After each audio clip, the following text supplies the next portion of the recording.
In the administration, the first ever to add 4 million jobs in the first 6 months in office. And then in the past 24 hours, we've seen the Senate advance two key pieces of my economic agenda: the bipartisan infrastructure bill and the budget resolution that is the framework for my Build Back Better plan. Today, I'm pleased to share more good news with the American people. The latest report on consumer prices show that we've expanded some easing, the expected easing we thought was going to come has increased, that we've seen a good monthly report. The monthly core consumer price index is down by nearly 2/3 from its pace over the past 3 months. And when you take out the goods directly impacted by the pandemic, like cars and airplane tickets, and the monthly core consumer price index is less than 0.2%. So here's where we stand. Jobs are up and monthly price increases have come down. Economic growth is up, the fastest in 40 years, and unemployment is coming down. So I would argue the Biden economic plan is working. Historic investments are on the way as well. This isn't accidental.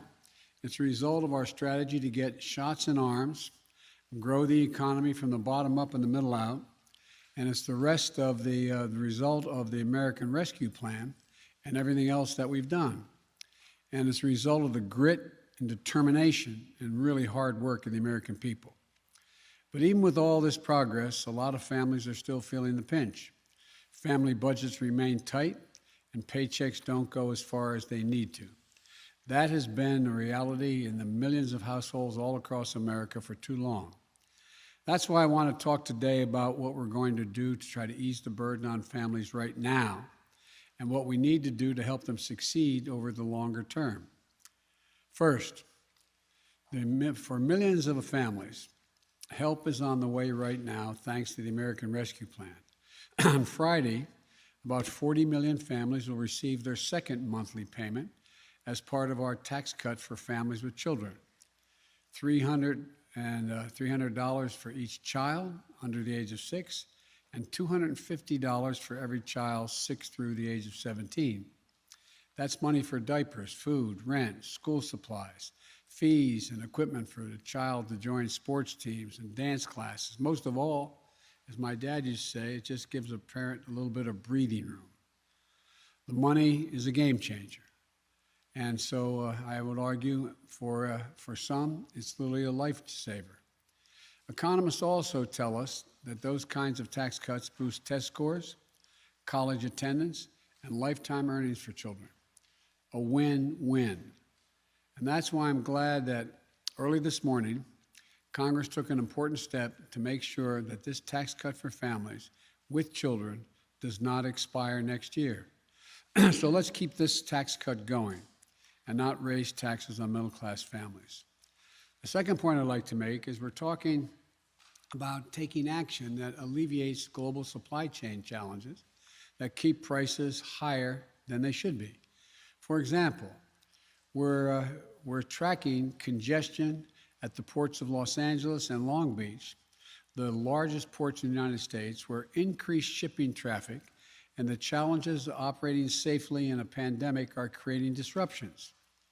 Those disruptions impact everything from how much our food costs to when deliveries arrive.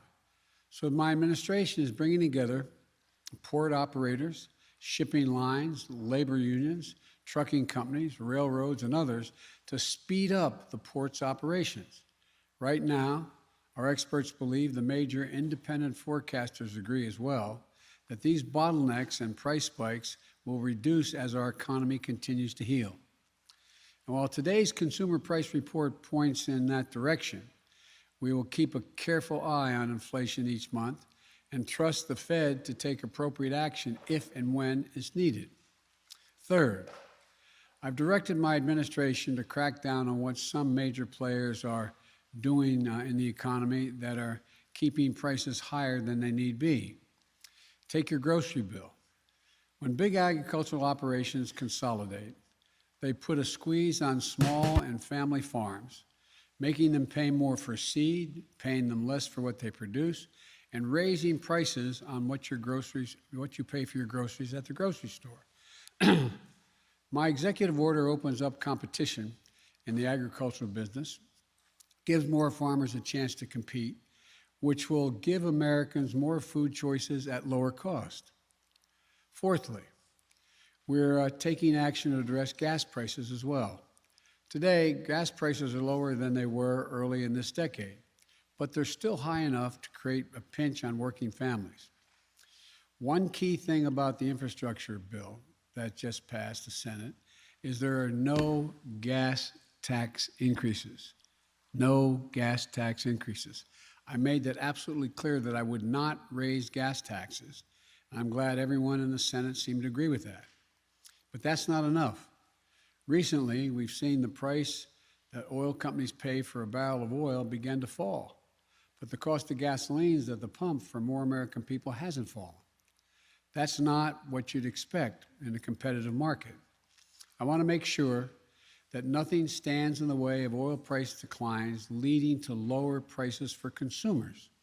So today, my director of the National Economic Council has asked the chair of the Federal Trade Commission to use every available tool to monitor the U.S. gasoline market and address any illegal conduct that might be contributing to price increases at the pump while the cost of barrel oil is going down.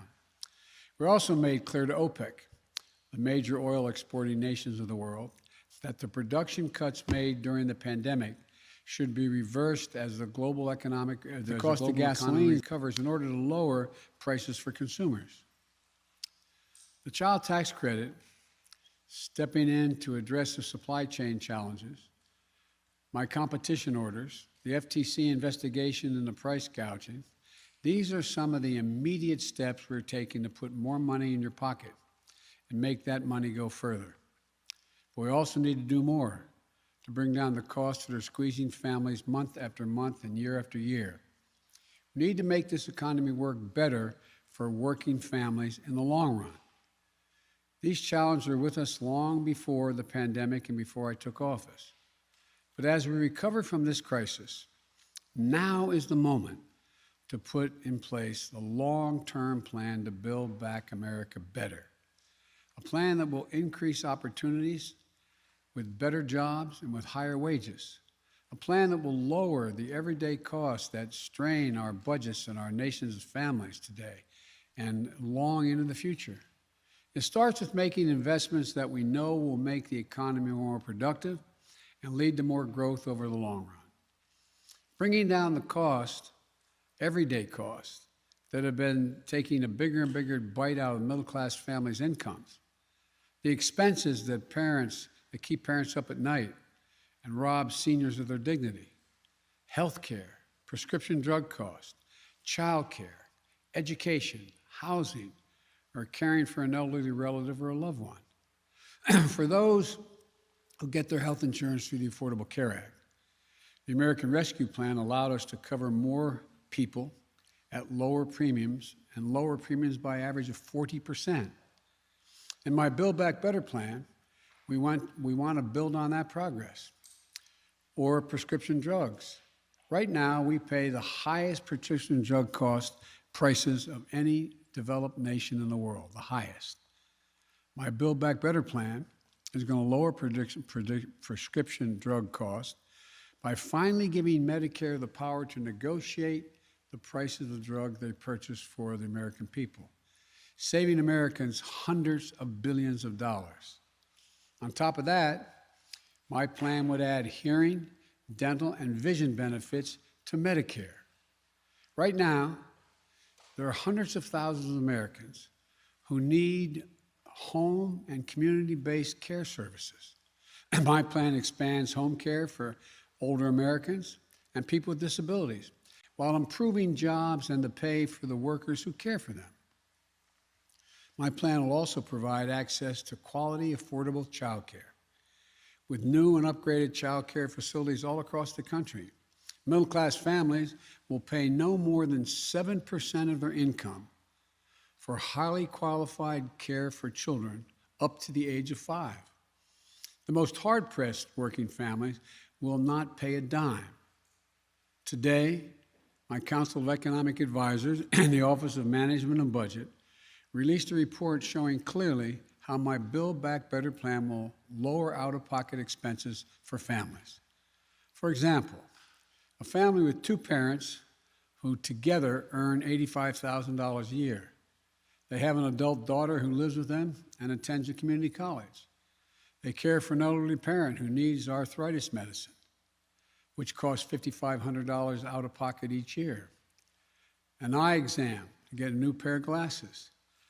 Under our Build Back Better plan, their daughter would be eligible for 2 years of community college free. That will save them $2,400 a year. That's like a $2,400 tax credit. In addition, I should say tax cut, not just credit. In addition, my plan would cap out-of-pocket expenses and cost for their moms and dads' prescription drugs, saving that family another $2,400 a year.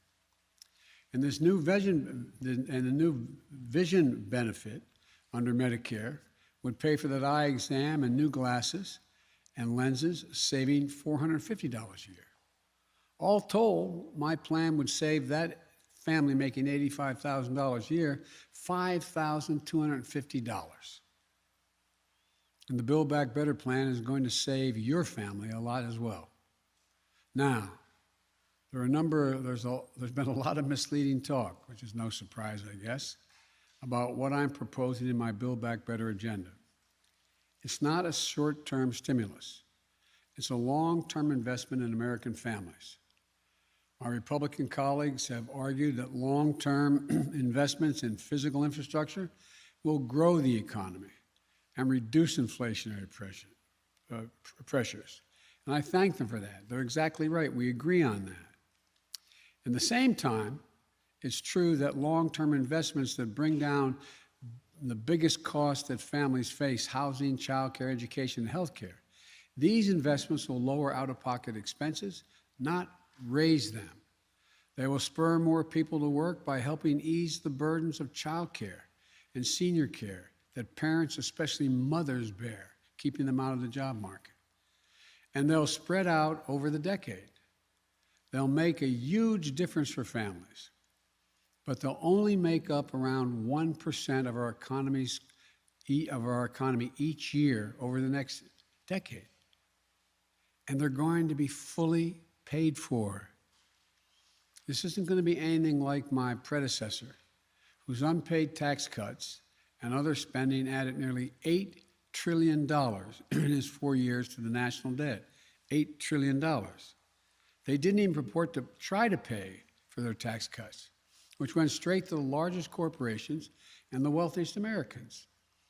The investments I'm proposing will be fully paid for over the long term by having the largest corporations, including the 55 corporations that paid 0 federal tax last year, and the super wealthy, begin to pay their fair share. They'll still make a lot of money, but pay their fair share. That means we'll actually reduce the national debt, improve our fiscal position over the long run. My Build Back Better agenda is fiscally responsible, the fiscally responsible way to reduce the cost for families. In fact, you're hearing economists across the board confirm this. Moody's has said that, quote, worries that the plan will ignite, and this is Moody's now, will ignite undesirably high inflation and overheating economy is overdone. Nobel Prize winning economist Joseph Stiglitz said my plan, and I quote, there is no conceivable way that will have any significant effect on inflation. Jason Furman of Harvard University has said, quote, I don't think the infrastructure bill or the reconciliation plan would materially impact inflation over the next decade. So, if your primary concern right now is the cost of living, you should support this plan, not oppose it. Because a vote against this plan is a vote against lowering the cost of health care, housing, child care, elder care, and prescription drugs for American families. So let me close with this. We brought this economy back from a cold start. And there are going to be some ups and downs. But I am committed to making sure that our historic economic recovery reaches everyone. This time reaches everyone and eases the burden on working families, not just this year, but for the years to come. So thank you. God bless you, and may God protect our troops. Thank you. Mr. President, one on Afghanistan, sir. Mr. President, you called a message to OPEC. mandate vaccine.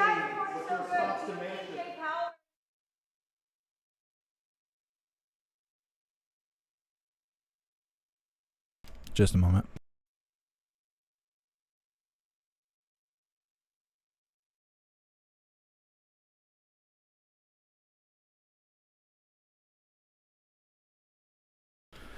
Well, that was short-lived.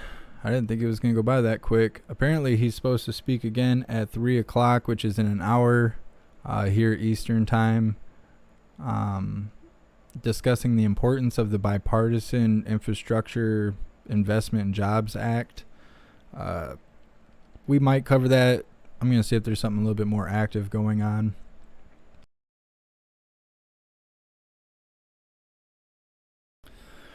Big shout out to everyone that just jumped over to the alternative platforms. I see those numbers are higher.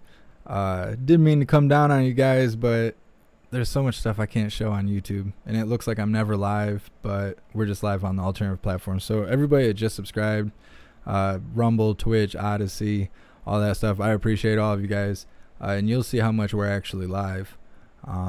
Like I mentioned in the last live stream, we will be showing Mike Lindell's stuff on the alternative platforms in a little bit, just because I don't want to start streaming it and then have something else happen and have to cut the stream short to stream something more active, because we already know a lot about what Mike Lindell and them are showing, because we watched it all happen live. The court hearings, all the stuff, the stuff we can't talk about on YouTube.